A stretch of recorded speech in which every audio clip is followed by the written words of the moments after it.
Is this the best country footballer in Australia? Ararat played the Southern Mallee Thunder in the Wimmers League Grand Final, and their star player Tom Williamson looked down and out early. But Williamson was in for a big game. Last time these teams played in the semi-final, he received 2 yellow cards, and Ararat lost their first game of the year. He received a reprimand for 1 yellow card, and another matter is still being assessed, so Williamson is free to play. Southern Mallee started with the wind, and one of the Queensland-based players, Kai Shears, kicked beautifully. In the first quarter, it was probably about a 4-goal breeze, but this didn't stop Williamson from getting on the scoreboard as well. Southern Mallee is interesting. They're made up of 4 small towns, so they have quite a lot of imported players. They play with 38 out of a possible 38 player points. The Thunder only kicked 2 goals with the wind advantage, and then it was the Rats' turn. They got goals early through Nash McRoberts, and then Williamson goaled from a down-the-field free kick. Luckily, the wind started to slow down, and the Thunder were able to score goals down the far end. Xavier Beanbag Oakley always kicks goals in grand finals. He's one of the few Parrot Rainbow players left. Williamson, the former Carlton Blue, was spending more time forward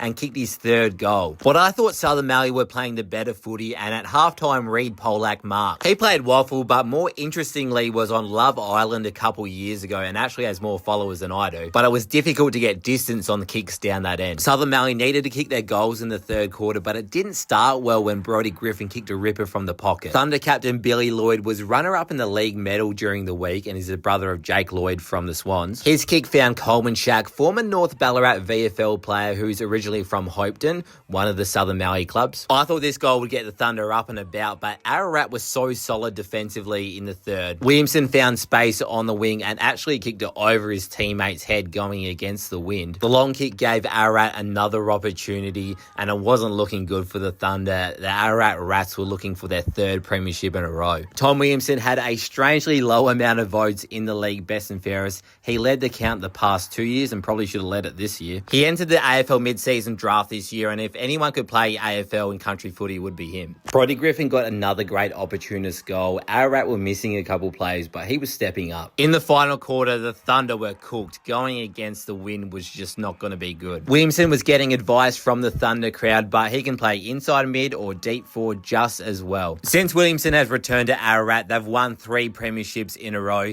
He kicked 6 in this game and ended up with 71 for the season. Despite the dominant best on ground performance, the Ararat Rats aren't just a one-man team. They're a great club.